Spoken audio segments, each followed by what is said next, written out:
അയ്യോ ഒന്നും ചെയ്യല്ലേ, ഇതെന്റെ കൊച്ചുമോളാ. കൊച്ചുമോൾ എന്നോട് പേത്തി പിങ്കി ചെയ്യലാമാ.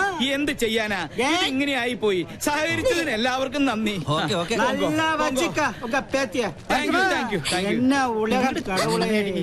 എന്റെ ഈശ്വര, ഇങ്ങനെ ഒരു സന്തതി. ഹെൽമറ്റും ജാക്കറ്റും ഇട്ട് നീ ആര്, ജെയിംസ് ബോണ്ടോ? നാട്ടുകാർ ഇപ്പൊ തല്ലിക്കൊന്നാനെ. പിന്നെ ഞാൻ കുറച്ച് കാശ് വെച്ചപ്പോ മുത്തശ്ശന്റെ കയ്യിലില്ല. എന്നിട്ട് രാവിലെ തന്നെ പൂർത്തി വെച്ചത് മാന്തിയെടുക്കാൻ വന്നേക്കുന്നു. 200 രൂപയോ? ഇതാണോ ATM വന്ന് ഇത്ര മെനക്കെട്ടെടുത്തത്? കഷ്ടം. ചുമ്മാ അതല്ല, നാട്ടുകാര് പിശുക്കം പെള്ളാന്ന് വിളിക്കുന്നത്. സിവിലിയൻ കോളനിയിലെ പിള്ളേരെ കൂടെ കൂടി എല്ലാ തെമ്മാടിത്തരങ്ങളും പഠിച്ചു വെച്ചിരിക്കുക.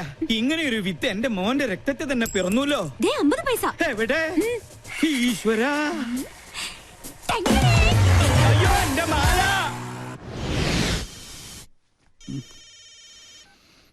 ഹലോ, ആ എവിടെടാ? ഞാൻ നിന്റെ വീടിന്റെ മുമ്പിലുണ്ട്, നീ പുറത്തേക്ക് വാ. ആ എന്തായി, സംഗതി സക്സസ് അല്ലേ? മുത്തശ്ശന്റെ കയ്യിൽ നിന്ന് 200 രൂപയെ കിട്ടിയുള്ളൂ. വീടിന് തീ പിടിക്കുമ്പോ ഫയർഫോഴ്സിന് മിസ് കോൾ അടിക്കുന്നതിനോ നിന്റെ മുത്തച്ഛൻ. ഇനി എന്ത് ചെയ്യും? സംഗതിയുടെ സീരിയസ്നെസ് അറിയാലോ. വേറെ നോപ്പിച്ചിട്ടുണ്ട്. എന്തായാലും ഫാൻസി ഡ്രസ് പാടായില്ല. ചുമ്മാ അല്ല നിന്നെല്ലാരും പങ്കെന്ന് വിളിക്കുന്നത്. പോടാ ഡാഷേ, ഇനി വീട്ടിൽ ചെന്ന പണ്ടത്തിന് പകരം മുത്തശ്ശൻ എന്റെ കുടൽപ്പണ്ട് എടുക്കും. അതുറപ്പല്ലേ? പോടാ പോടാ. എന്നാ പിടിച്ചേ, അപ്പൊ നമുക്ക് സ്പോട്ടിൽ വെച്ച് കാണാം. ഓക്കേ? ഇതിൽ ഒതുങ്ങൂ. മാലയോ പോയി. ഇനി എന്റെ കണ്ണടയും ആ കുരുത്തം കെട്ടോളം അടിച്ചു മാറ്റിയിട്ടുണ്ടാവോ? എന്താ സാറേ? കണ്ണട. കണ്ണട അടച്ചു. അതല്ലടാ, പൊട്ട. പൊട്ടോ? സാറിനെന്തിനാ പൊട്ട്? പൊട്ടല്ലടാ, പൊട്ട. കണ്ണട അടച്ചല്ലോ. എന്നെ ഒന്ന് അങ്ങെടുത്തേ. ഈ ശരീരം വെച്ചോണ്ട് ഞാൻ എടുത്ത പൊങ്ങത്തില്ല. കീറി വെച്ചെന്നാലുണ്ടല്ലോ. എടാ മരത്തലയാ, എന്റെ കണ്ണട ഇവിടെ ചോദിച്ചത്. ഓ അതാണോ? എനിക്കറിയത്തില്ല. ദേ ഒരു കാര്യം, സാർ എന്നെ പിരിച്ചുവിട്ടാലും വേണ്ടൂല. ഇനി പിങ്കക്കുഞ്ഞിന്റെ ഷോ കഴിഞ്ഞാലേ ഞാൻ ഫ്രീ ആവത്തുള്ളൂ. അടുപ്പത്തും നിലവിളി. ഒരു പിങ്കി ഷോ, ഇവളെ കൊണ്ട് ഞാൻ തോറ്റു. എവിടെ വെച്ച് മറന്നാലും ഈ സമയത്ത് ഇത് അന്വേഷിക്കുമെന്ന് എനിക്ക് അറിയായിരുന്നു. ഓ പിന്നെ ആ തല തിരിഞ്ഞവരുടെ വേഷം കെട്ട് കാണാനൊന്നും എന്നെ കിട്ടില്ല. താൻ തോന്നി. എലിവിഷത്തേക്കാൾ വലിയ വിഷമാണ് അവളുടെ ടെലിവിഷൻ പരിപാടി. അല്ല, മുത്തശ്ശനും കൊച്ചുമോളും തമ്മിൽ എന്തോ ഉടക്കുണ്ടല്ലോ. ആ കുരുത്തം കെട്ടവള് ആരാണ് അവളുടെ വിചാരം? കായംകുളം കൊച്ചുണ്ണിയുടെ കൊച്ചുമോളോ? ഇപ്പൊ പട്ടാ പകല് പിടിച്ചു പറയും തുടങ്ങിയിരിക്കണു. പൂച്ചക്കുഞ്ഞാ? പൂച്ചക്കുഞ്ഞ് ഷോ തുടങ്ങാറായി. Welcome to colour show. ഒരു സന്തോഷ വാർത്ത, ഞങ്ങൾ ഇന്ന് വിജയകരമായ 50ാം എപ്പിസോഡിലേക്ക് കടക്കുകയാണ്. മാന്യ പ്രേക്ഷകരുടെ സഹകരണം തുടർന്നും. നിന്ന് വാചകം അടിക്കാണ്ട് വേഗം തുടങ്ങടി.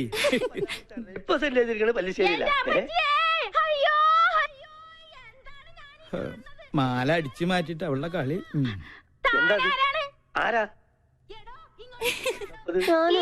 അച്ഛനോട് ചോദിക്കി. അറിയില്ലല്ലേ, പെരുന്നാളിന് കച്ചവടത്തിന് വന്നത് എന്റെ മാല. മാലയോ? അത് ഞങ്ങള് തമ്മിലുള്ളൊരു ഇടപാടാ. ഓ ആശ്വാസായി. ഇതിനു വേണ്ടിയായിരുന്നെങ്കിൽ എന്നോട് ചോദിച്ചാ മതിയായിരുന്നില്ലടി കാന്താരി.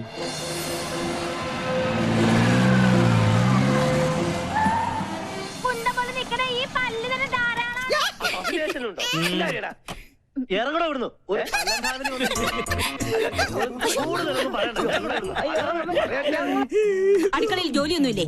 ഉണ്ട്, സാറ് നിർബന്ധിച്ചിട്ടാ. ചുമ്മാ നല്ല കോമാളി വേഷം കെട്ടി കൊച്ചുമോള് തെരുവിൽ കാള കളിച്ച് നടക്കുന്നേ. പ്രോത്സാഹിപ്പിക്കാൻ കുടുംബത്തിൽ തന്നെ ആൾക്കാരുണ്ടല്ലോ. നാളെയല്ലേ നിനക്ക് ഇന്റർവ്യൂ? ഈ TV കാണുന്ന നേരം കൊണ്ട് നാളത്തേക്ക് വല്ലതും പ്രിപ്പയർ ചെയ്യാൻ നോക്ക്. ഒരു ബഫൂൺ ഷോയും അതിന് കുറെ കാഴ്ചക്കാരും. ഈ പോക്ക് പോയാ ഇവിടെ എന്നെ അമ്മാവനായിട്ടും അംഗീകരിക്കില്ല, അമ്മായിയപ്പനായിട്ടും അംഗീകരിക്കില്ല. കലികാലം. TV കണ്ടുപിടിച്ചവനെ വേണം ആദ്യം കൊല്ലാൻ.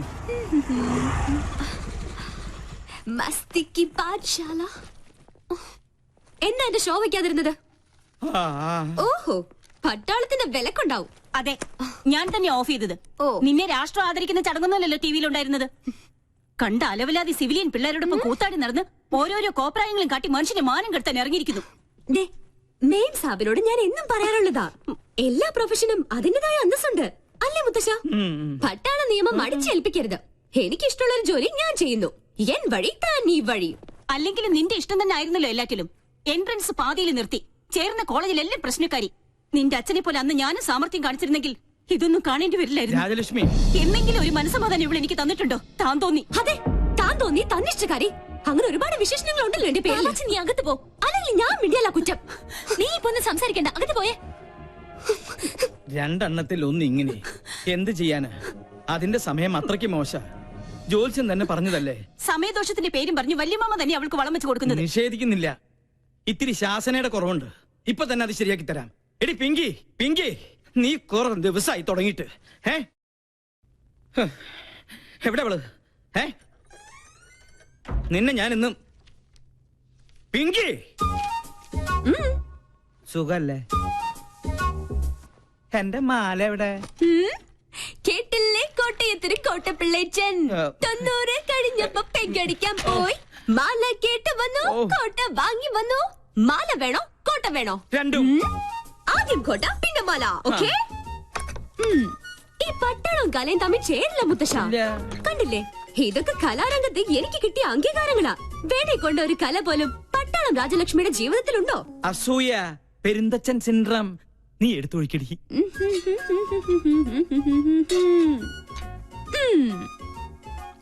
കപ്പ് നിറഞ്ഞില്ലേട്ടാ. ഇത്തിരി നിറഞ്ഞ മതിട്ടോ. വെള്ളം അധികം വേണ്ട, വെള്ളത്തിന്റെ കുത്തിനിക്ക് പിടിക്കില്ലേ. മതി മതി. മോളെ ഇങ്ങോട്ട് വന്നേ. നീ നിന്നോട് പല പ്രാവശ്യവും ഞാൻ ചോദിക്കണം ചോദിക്കണം എന്ന് വെച്ച് വിചാരിച്ചിരിക്കുകയായിരുന്നു. നിനക്കെന്താ ഇങ്ങനെ ഒരു ക്ഷീണം?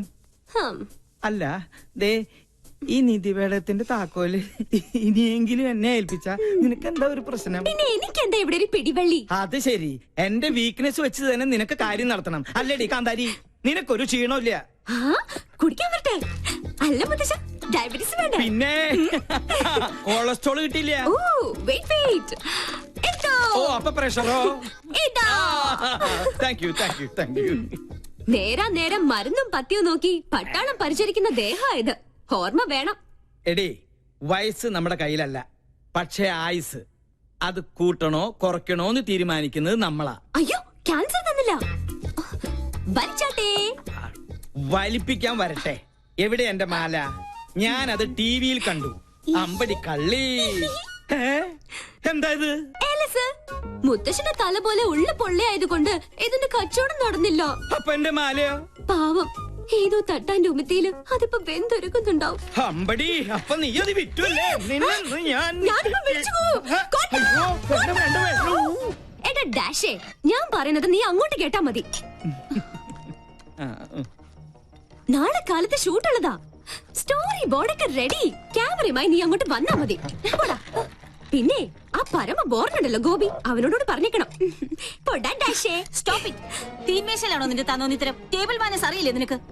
ഇവിടെ ഇപ്പൊ ആണവ കരാറിന്റെ ചർച്ചയൊന്നും അല്ലല്ലോ നടക്കണത്. എന്ത് പറഞ്ഞാലും തർക്കുത്തരം. മിണ്ടാതെ കഴിക്കാൻ നോക്ക്. എന്താ ഇത്? സാമ്പാറ് വേറൊന്നുമില്ല?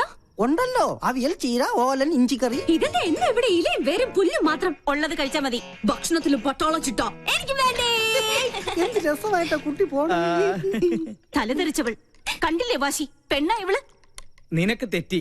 അത് പെണ്ണല്ല, ആണിന്റെ ജന്മ. പിങ്കിന്നല്ല, കോളനിയിലെ പിള്ളേര് വിളിക്കുന്നത് പങ്കണ്ണ.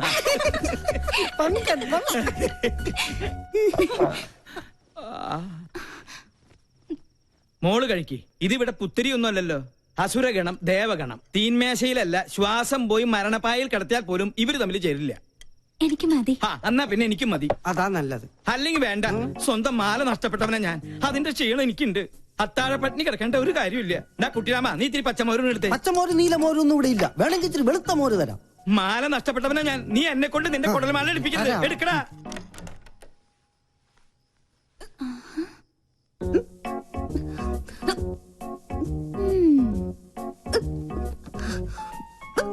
കള്ളി, എല്ലാരും ഇവിടെ പട്ടിണി. നീ എവിടെ ഇരുന്ന് ബർഗർ വെട്ടി വീട് വേണോ?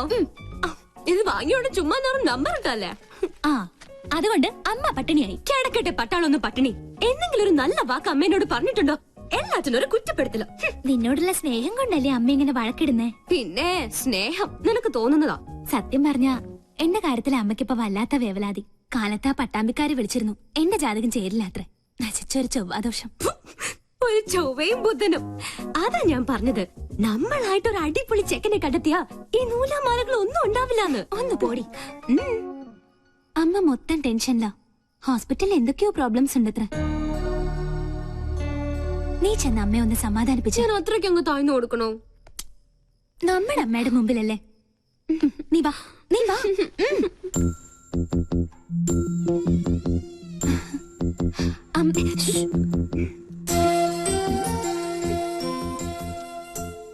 ലക്ഷ്മി, എന്താ നിനക്ക് ഇത്ര ടെൻഷൻ?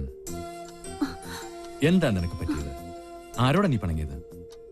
നമ്മുടെ മോളോടോ? നീ ഒന്ന് സ്മാർട്ടായേ. ലക്ഷ്മി, എന്താ ഇങ്ങനെ നോക്കുന്നത്?